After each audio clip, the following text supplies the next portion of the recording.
From VOA Learning English, this is the Health Report. Human Rights Watch has released a new report called Living in Hell. It documents the practice of pasung in Indonesia. Pasung is when a person suffering from mental problems is separated from other people. The person in pasung is forced to eat, sleep, and stay in one small place. The Human Rights Watch report says about 18,000 people currently live in pasung in Indonesia. The reports tell of one case in which a man was trapped in a room for 15 years. Another case involved a 24-year-old woman suffering from depression. Photos show her chained to a wooden platform that serves as a bed. Shanta Ru Barige is the director of Human Rights Watch's Disability Rights Division.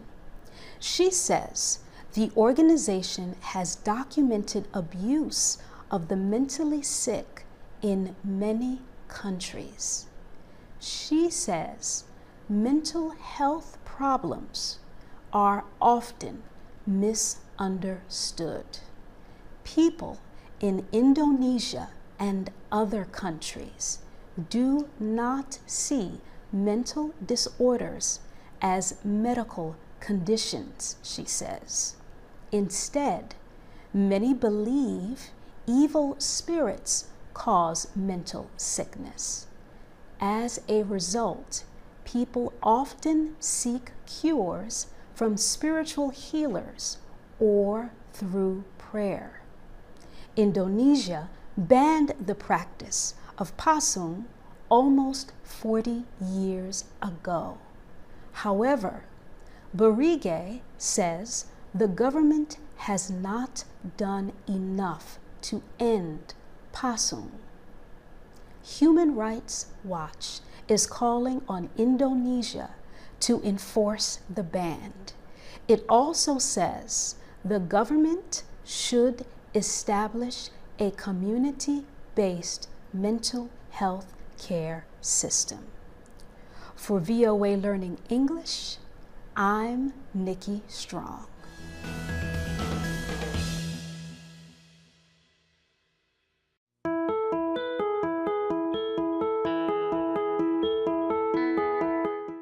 From VOA Learning English, this is the Health Report. A new study says rich people will live up to 15 years longer than poor people in the United States. For example, a rich 40-year-old man can expect to live until about 87. A poor 40-year-old man can expect to live to 73. The Journal of the American Medical Association published the new study examining length of life and wages. It is called the Health Inequality Project. It studied about 1.4 billion tax records of wages from a 15-year period ending in 2014. The study examined more information than any studies of similar subjects in the past. The research has some new findings. It shows that where a person lives can also have an effect on the length of his or her life. Poor people living in extremely poor cities like Detroit, Michigan, Toledo, Ohio, and Gary, Indiana, are especially affected. Their life expectancy is shorter than poor people living in wealthier towns like San Francisco, California, and New York City. The researchers say poor people who live near rich people may be healthier because they see better examples of how to live. They also may be healthier because wealthier places usually have better public health services. The writers of the study say they know there are some problems with their research. For example, the study measures length of life starting at age 40. It does not include causes of death that affect younger people and children. The study's findings may not seem surprising, but the researchers say the possible relationship between wages and length of life remains poorly understood. For VOA Learning English, I'm Ann Ball.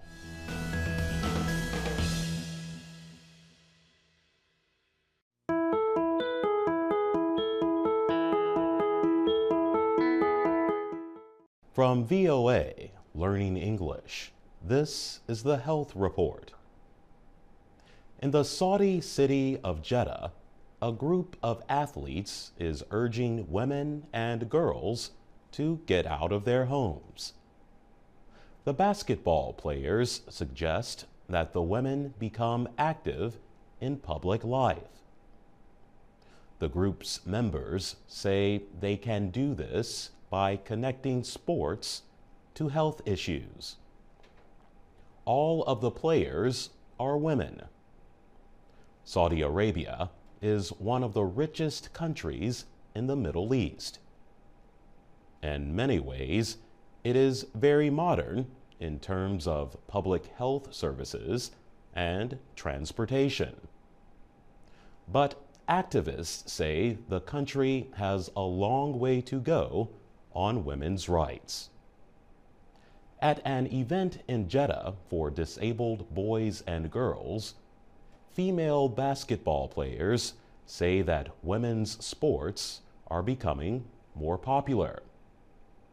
Men do not attend the games. The players wear head coverings and white uniforms that extend over their arms and legs. Players say women's rights in Saudi Arabia have come a long way in recent years. But they say many freedoms, like the right to drive a car, still seem far away. Last year, women in Saudi Arabia voted for the first time. 20 women were elected into local offices. Female athletes say they believe Saudi women's sports will be accepted in the same way someday. Deborah Parkwood is head of the Jeddah United basketball team. She says there are great female athletes in Saudi Arabia. She says the girls want to train harder, play harder, and compete for their country internationally. For now, players say local women's sports are having an immediate effect. They say it shows mothers the value of physical exercise for themselves and for their children. For VOA Learning English, I'm Jonathan Evans.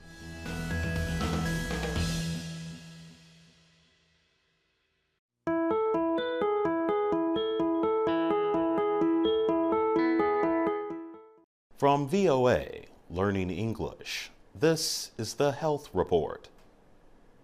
First responders are workers sent to fires, accidents, and other emergencies. First responders are usually firefighters and medical technicians. In Brooklyn, New York, more than 20 first responders are studying Mandarin Chinese for about 2 hours a week. The Chinese community is predicted to become New York's largest immigrant group in the next few years. The city is already home to the largest Chinese community outside of Asia. Some Chinese in New York do not speak English. This can be a problem in an emergency. Steve Lee is president of the fire department's Phoenix Society. He says that first responders must be able to communicate quickly and effectively during a response. They need to ask questions such as, "Where is the problem?" and "Is anyone hurt?" Now, they are learning to do so in Mandarin, China's most common language. Lily Chung is teaching Mandarin to the first responders. She says they have made good progress. Duran Ellis is among the students. He has been a medical technician for 14 years. Ellis says that Chung goes over each lesson with every student until the whole class understands it. The students already have used their language training. Jacob Dutton has been a firefighter for 10 years. Recently, he was called to investigate a possible gas leak. He said the people there spoke only Mandarin. Dutton says he was able to speak enough of the language to find the leak and explain to them how to fix it. For VOA Learning English, I'm Jonathan Evans.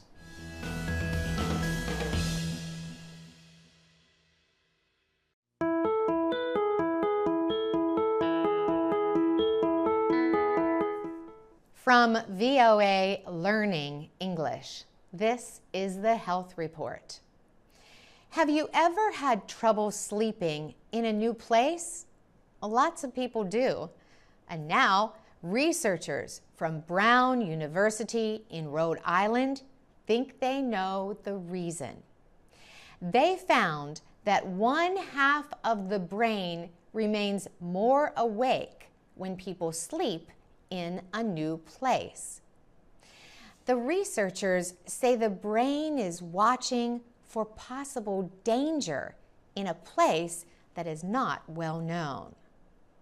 Volunteers told researchers they have a hard time sleeping on the first night away from their home. It is called first night effect. The researchers measured brain waves for 35 participants sleeping in a laboratory for 2 nights. The 2 nights were separated by a week. They found that only during the first night, the left half of the brain was working more than the right half of the brain. This was during the first deep sleep period, the researchers say. The brain behavior is not exclusive to humans.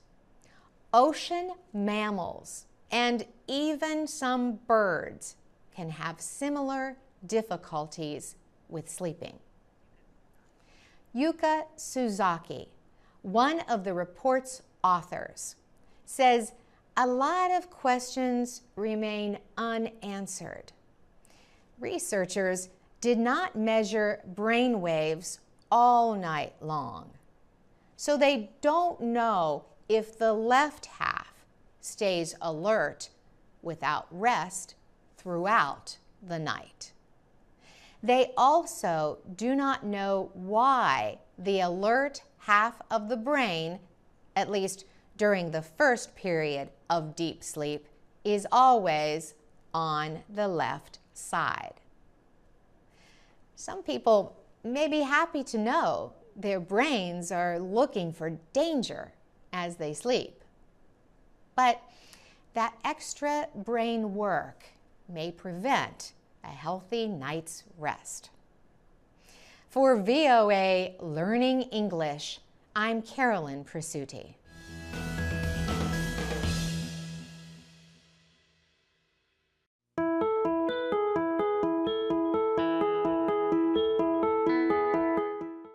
From VOA Learning English, this is the Health Report. Dying of a broken heart sounds like the ending of a sad love story, but it actually happens. The broken heart syndrome usually affects people who have received very bad news. Broken heart syndrome is officially called Takasobo syndrome, or TTS. It involves the sudden weakening of heart muscles. The signs of TTS are chest pain and shortness of breath. Although rare, it can lead to heart attacks and death. Recently, researchers discovered that even happy events can cause TTS. Christian Templin and Yelena Gadri are with University Hospital Zurich. For 5 years, they and a team of researchers tracked 1,750 cases of TTS across 9 countries. The team found that emotional shocks caused TTS in 485 of those 1,750 cases. And within that group of 485, a total of 20 people could be said to have suffered from happy heart syndrome. The events that caused happy heart syndrome include a birthday party, a surprise celebration, and the birth of a grandchild. However, none of these cases of happy heart syndrome caused death. Gadri and her team published their findings in the European Heart Journal.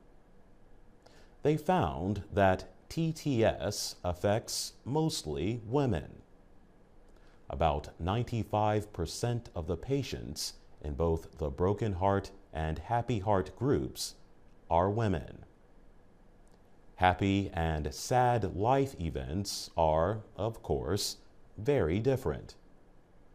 Further studies are needed to figure out if both kinds of TTS events share the same pathway in the central nervous system. For VOA Learning English, I'm Jonathan Evans.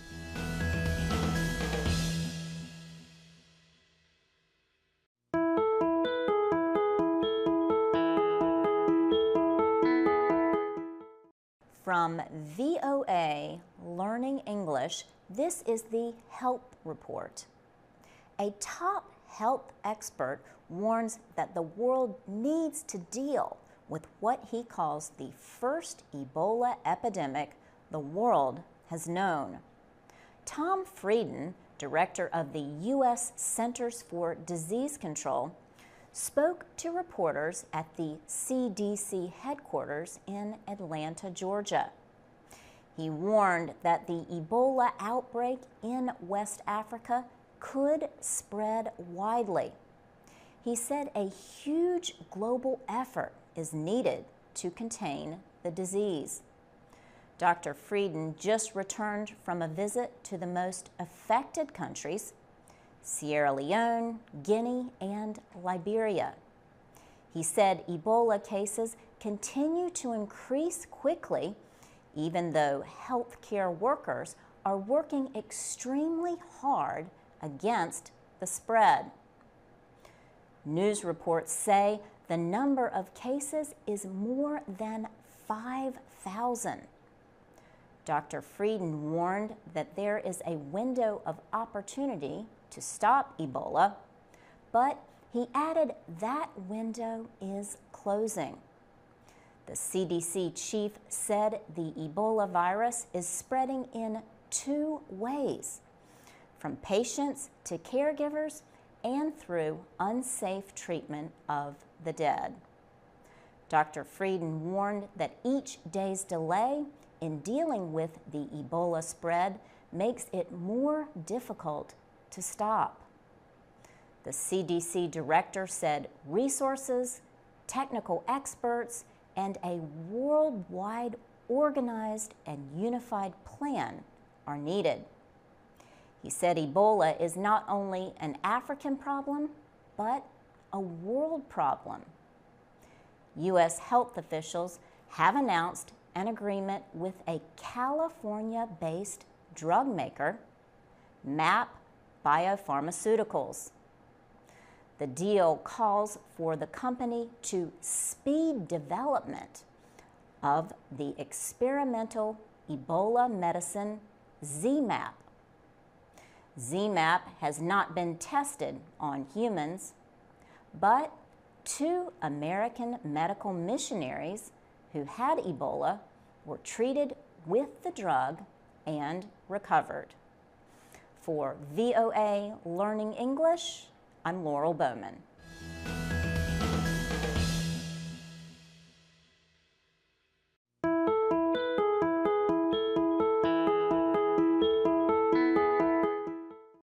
From VOA Learning English, this is the Health Report. Is a new deadly polio virus hiding somewhere in the world? Some scientists believe this might be true. Polio causes paralysis, leaving victims unable to walk or move parts of their bodies. The disease does not usually kill. But polio was deadly when the virus appeared in the Republic of the Congo in 2010.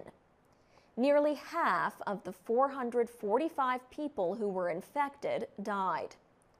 New research shows there might have been a weak spot in the polio vaccine. Researchers say mutations or changes in the polio virus were responsible for that unusually deadly outbreak. The researchers say new kinds of polio may come into existence as the world gets closer to stopping the virus. Felix Drexler is an expert on viruses at the University of Bonn in Germany. He says those infected in the Congo were different from other polio patients in an important way. He says about half of them remembered taking 3 doses of the live vaccine.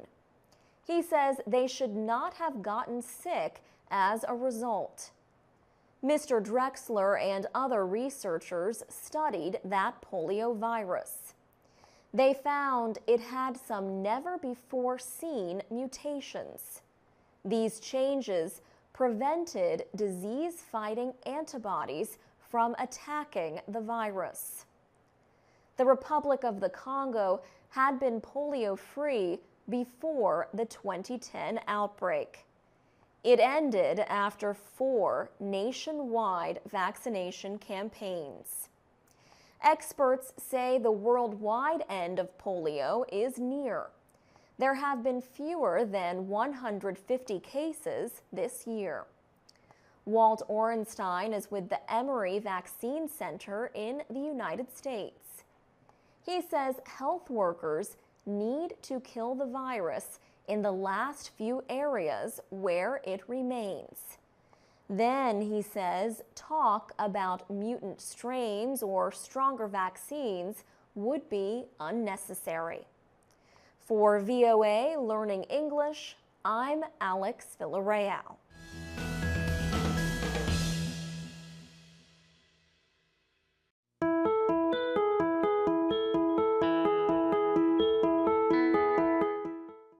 From VOA Learning English, this is the Health Report.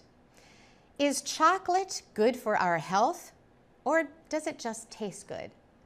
Many experts warn that the sugar in chocolate is not good for us. But doctors say there are also healthful substances in chocolate, like antioxidants. Some experts say uncooked, pure chocolate may contain just the right balance. The biggest value in eating cocoa and dark chocolate may be their ability to lower blood pressure. This comes from the experience of cocoa butter melting in your mouth. That happy feeling may also add to chocolate's antidepressant qualities, says Kim Hoffman. Ms. Hoffman is a dietitian, a person who advises people about healthy eating. She says the phenethylamines in dark chocolate make us feel better. Phenethylamines are also naturally produced by the brain. She says they create a happy feeling. But not all chocolate is equal. The process of producing chocolate affects its health benefits. The heat required to process most chocolate can be as high as 130 degrees centigrade. Some researchers say such high temperatures can actually lower the effectiveness of chocolate's healthful chemicals. Business owner Anthony Grid makes chocolate at his store in Cape Town, South Africa. He keeps the temperature of his uncooked chocolate below 42 degrees. He says many food experts support lower cooking temperatures. Chocolate makers can also decrease healthfulness by adding sugar to cocoa.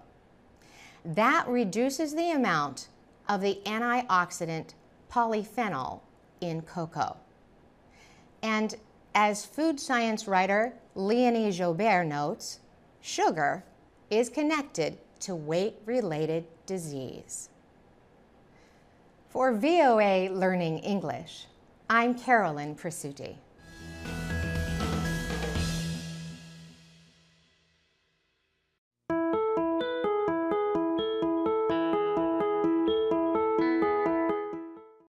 From VOA Learning English, this is the Technology Report. An insect with an extremely unusual ability to hear is the model for what may be the future of hearing aids. The insect, a fly, behaves like a parasite, an organism that lives on or in another organism called a host. This exceptional fly places larvae, a young fly, onto a cricket host. The larva digs into the cricket and eats the insect from the inside out. The yellow fly is native to Central America and the southern United States. It finds its larva host by listening for the cricket's sound.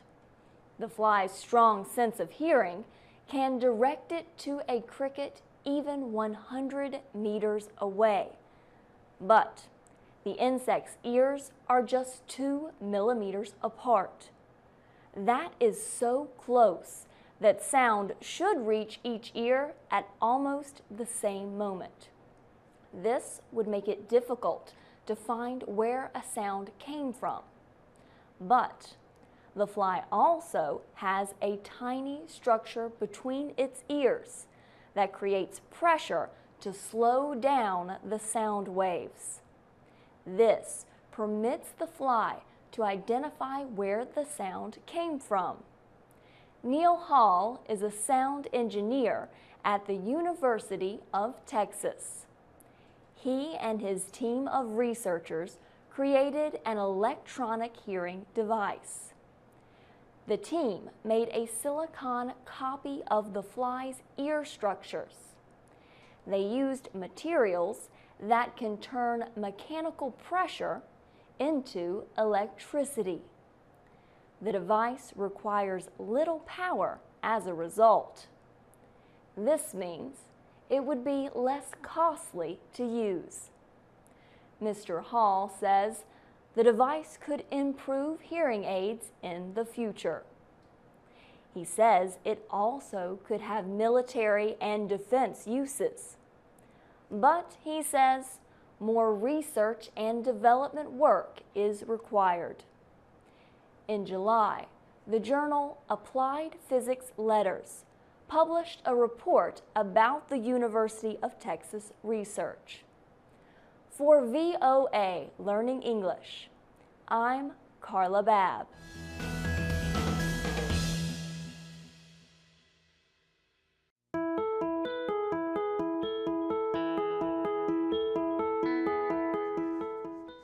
From VOA Learning English, this is the Health Report.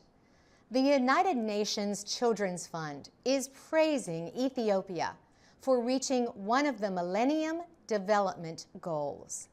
UNICEF officials say Ethiopia has reduced child deaths by more than 2/3. Between 1990 and 2012, Ethiopia reported a 67% drop in the number of children dying before the age of 5. Ethiopia's Minister of Health, Kesetabiran Admasu, says the country has committed to end all preventable child deaths in a generation by 2035. Diarrhea, pneumonia, and malaria are the leading causes of death among children in Ethiopia. In 1990, the country's death rate for children under 5 was one of the highest in the world. The death rate has dropped from 204 deaths for every 1,000 births to 68 deaths per 1,000 births. Hundreds of thousands of Ethiopian children who might have died in earlier years now reach their 5th birthday. Ethiopia is one of 4 African countries to have reached a Millennium Development Goal. The other 3 are Liberia, Malawi, and Tanzania. One reason for Ethiopia's success is its health extension program. The program employed 38,000 people to bring health care services to a large part of the rural population. Peter Salama is UNICEF's representative for Ethiopia. He says Ethiopia's plan can serve as an example. He says delegations from Togo, Guinea, and Namibia have come to study the health extension program. The United Nations approved the Millennium Development Goals in 2001. The goals were meant to get countries to pay more attention to issues such as fighting extreme poverty. Progress on the goal of reducing child deaths is slow in most countries. Only 13 of 61 countries are in a position to meet it. For VOA Learning English, I'm Carolyn Persutti.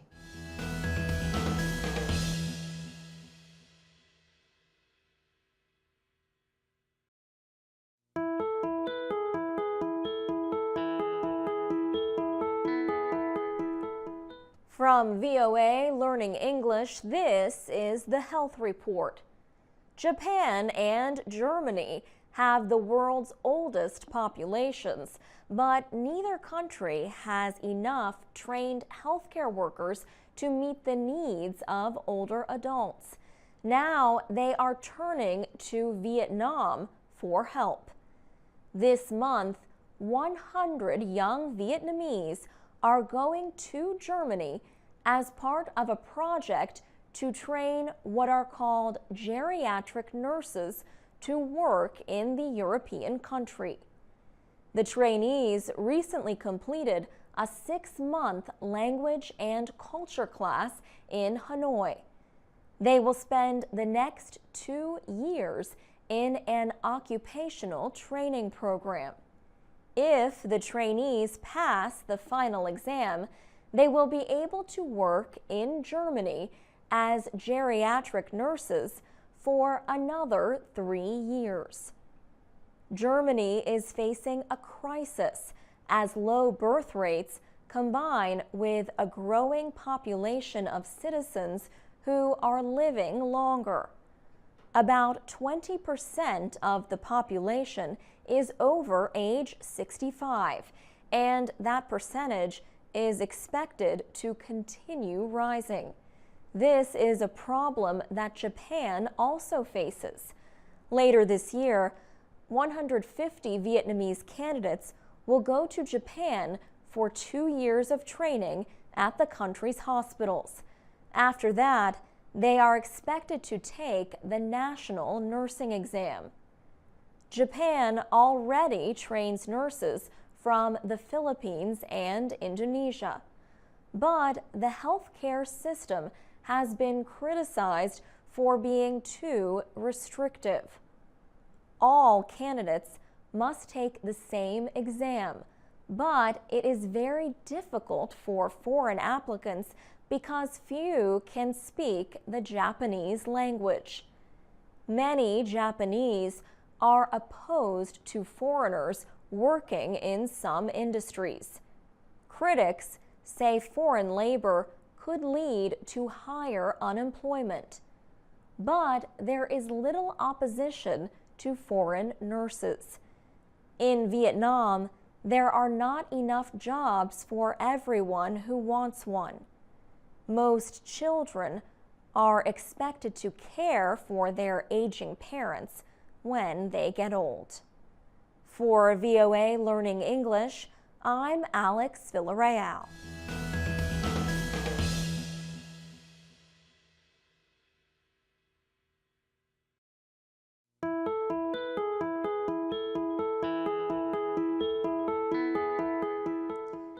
From VOA Learning English, this is the Health Report.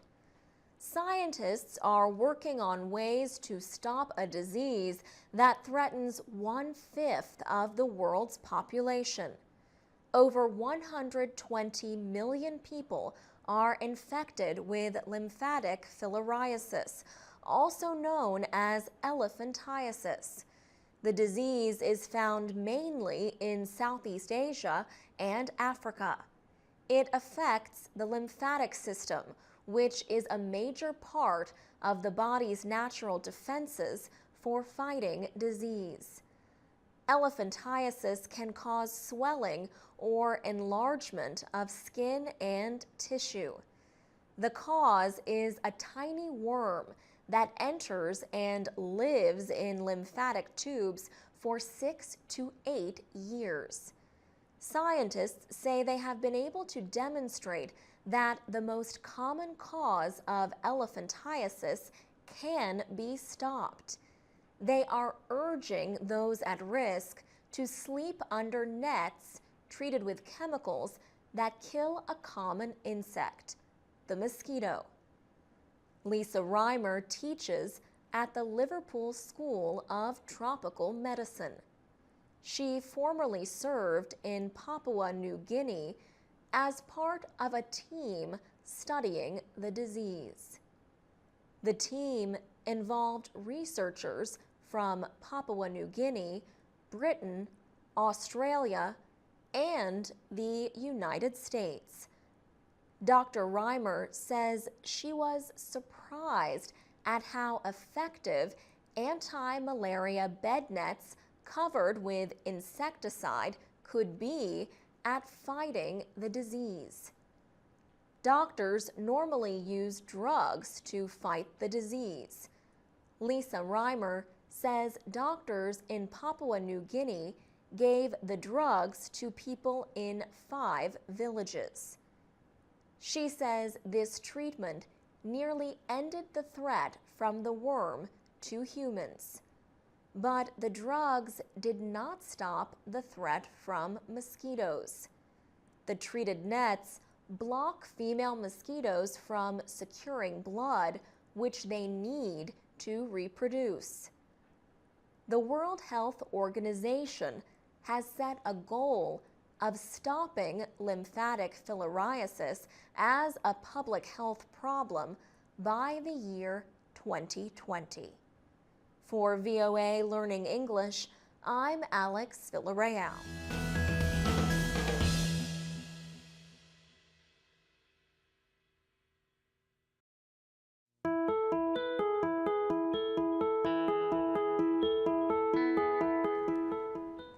From VOA Learning English, this is the Health Report.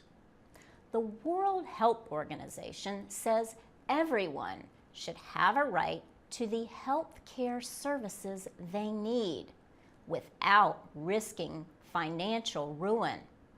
A new WHO report is urging countries to provide health care designed to meet the needs of their citizens.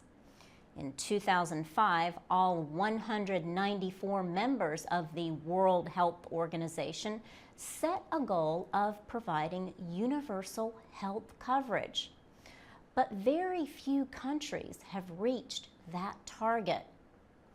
Most people must use their own financial resources to pay for the health care they need. Since health care needs differ from one country to another, the new report urges every country to create its own system of health coverage. It says the services should include prevention, treatment, rehabilitation, and reduction of pain. And the health care should involve communities, health centers, and hospitals. Christopher Dye is head of the WHO's Office of Health Information, HIV/AIDS, tuberculosis, malaria, and neglected tropical diseases. Every year, he says, about 150 million people face extraordinary medical expenses that they cannot pay. The question, he says, is how to put in place financial risk protection that reduces costs to a minimum. The report shows how research can help countries improve their health system. Dr. Dye said some European countries have continued supporting their social and health services even during this period of financial difficulty. He says that decision is paying off in better health for their people. Dr. Dye notes that the cost of medical care is increasing quickly.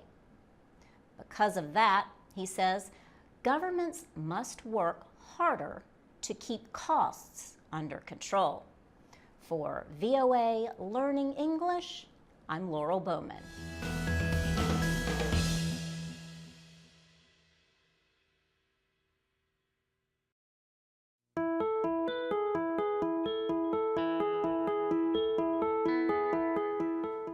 From VOA Learning English, this is the Health Report.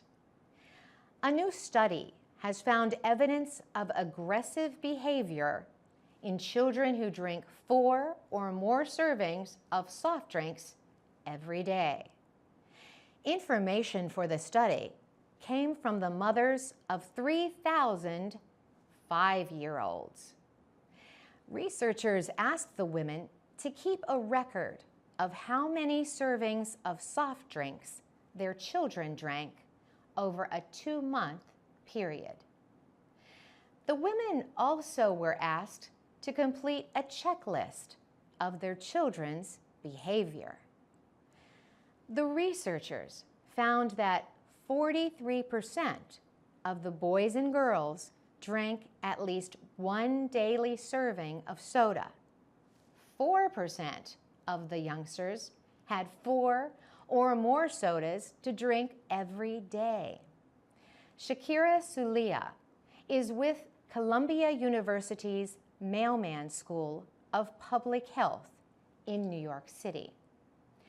She worked on the study with researchers from the University of Vermont and Harvard University School of Public Health. She says they found that children who drank the most soda were more than 2 times as likely as those who drank no soda to show signs of aggression. The aggressive behaviors included destroying possessions belonging to others, taking part in fights, and physically attacking people.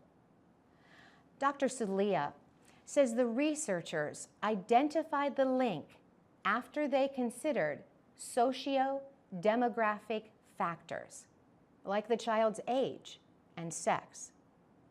They also considered other possible influences, such as whether the boys and girls were eating sweets or given fruit drinks on a normal day. In addition, the researchers examined parenting styles and social conditions at home. Dr. Sulia says it is not clear why young children who drink a lot of soda have behavior problems. But she says the ingredient caffeine could cause children to be more aggressive. For VOA Learning English, I'm Carolyn Presutti.